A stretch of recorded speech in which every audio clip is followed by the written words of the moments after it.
Hello, আসসালামু আলাইকুম। আমি এলিজাস ব্লগ থেকে চলে আসলাম নতুন আরেকটা ব্লগ নিয়ে। আজকের ব্লগটা হচ্ছে শবে বরাত রাতের আমি কি রান্না করেছিলাম। আপনাদের সাথে বেশ কয়েকদিন পরেই আসলে ব্লগটা শেয়ার করছি। যেহেতু আমি সপ্তাহে একটা করে ব্লগ শেয়ার করি, তো আমি হচ্ছে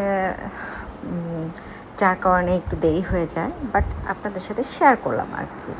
তো এই যে সুজিটাকে ঘি দিয়ে ভালোভাবে আপনার ভেজে নিয়েছি, গুঁড়ো দুধ, তারপরে চিনি সব কিছু দিয়ে একটু সামান্য লবণও দিয়েছিলাম।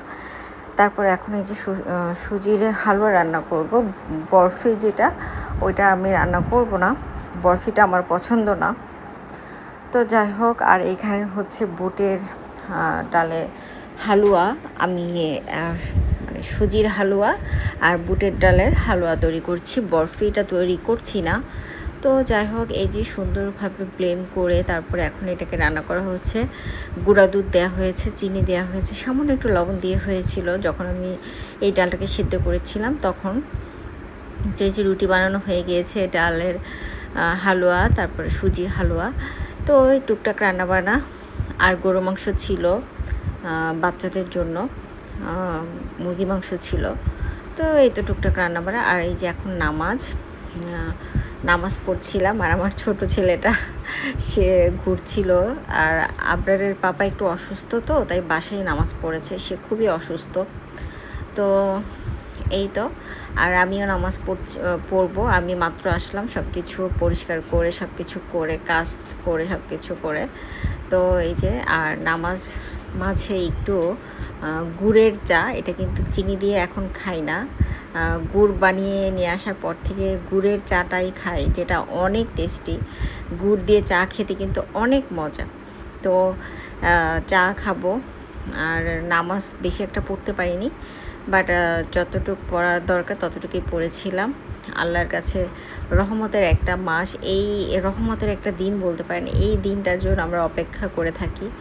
তো আমি রোজাও ছিলাম, তো একটু ক্লান্তও ছিলাম। তো এই তো, আর পরের দিনের রান্নাবাড়া এখানে হচ্ছে ছোট ছোট যে এটাকে কি মাছ বলে, কাচ্চি মাছ বা এই টাইপের কিছু। তো এই মাছটাকে আপনার ভাজা হয়েছিল, একদম ছোড়া ভাজা করা হয়েছিল, ফ্রাই করা হয়েছে। আর টুকটাক আসলে সংসারে টুকটাক আসলে আপনাদের সাথে শেয়ার করছি। আর আপনাদের সাথে একটু কথা শেয়ার করে, সেটা হচ্ছে যারা আমার ভিডিও দেখেন তারা কেউ লাইক দেন না। প্লিজ একটা করে লাইক দিয়ে যাবেন। আপনারা দেখেন কিন্তু লাইক দেন না, কেন দেন না জানি না। আশা করি আপনারা সবাই আমার ভিডিও দেখার পরে লাইক দেবেন এবং আপনাদের মতামতটা কমেন্ট করে জানাবেন। যদি আমার ভিডিও ভালো লাগে, যদি দেখেন, তাহলে একটু কমেন্ট করলে, একটু লাইক দিলে প্রবলেম কি বলেন? আমি বুঝতে পারছি না যে আমার ইউটিউবে যারা আমার ভিডিও দেখে তারা কি আমার খুব কাছের মানুষ? কাছের মানুষরা আসলে হিংসামি করে লাইক দিতে চায় না, আর কমেন্টও করতে চায় না। তারা ভাবে তাদের একটা লাইক, একটা কমেন্টে আমার জন্য কি হয়ে যাবে। যাই হোক, আশা করি আপনারা আমাকে ভালোবাসবেন। আর যেহেতু আমার ভিডিও দেখেন, তাহলে অবশ্যই একটু লাইক দিবেন, যেন আমি বুঝতে পারি যে আপনি আমার ভিডিও দেখছেন। লাইক না দিলে তো আমি বুঝতে পারবো না যে আপনি আমার ভিডিও দেখছেন। আর এইখানে কিছু ভাজা হয়েছিল, কিছু চচ্চড়ি হয়েছিল, আর এটাকে বাটা মাছ বলে, বাটা মাছের তরকারি রান্না করা হয়েছিল। এই তো আমার রান্নাবাড়া। তো আমার ব্লগটা কেমন লাগলো সেটা অবশ্যই জানাবেন। যদি ভালো লেগে থাকে আমার এই চ্যানেলটিকে সাবস্ক্রাইব করে রাখবেন, লাইক দিবেন, কমেন্ট করবেন। প্লিজ আপনারা কমেন্ট করে জানাবেন আসলে কে কে আমার ভিডিও দেখে। আমি তো আপনাদের দেখতে পাচ্ছি না, আপনারা তো আমাকে দেখছেন।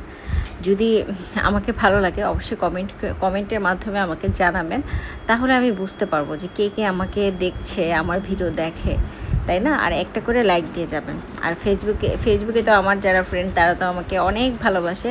ফেসবুক থেকে আমি জানি আমি ভিডিও আপলোড করলে তারা আমাকে অনেক লাইক দিবে এবং অনেক কমেন্ট করবে। ফেসবুকের ভাই বোনদের অনেক অনেক অনেক অনেক দোয়া, শুভকামনা। আপনারা সবাই ভালো থাকবেন। আল্লাহ হাফেজ।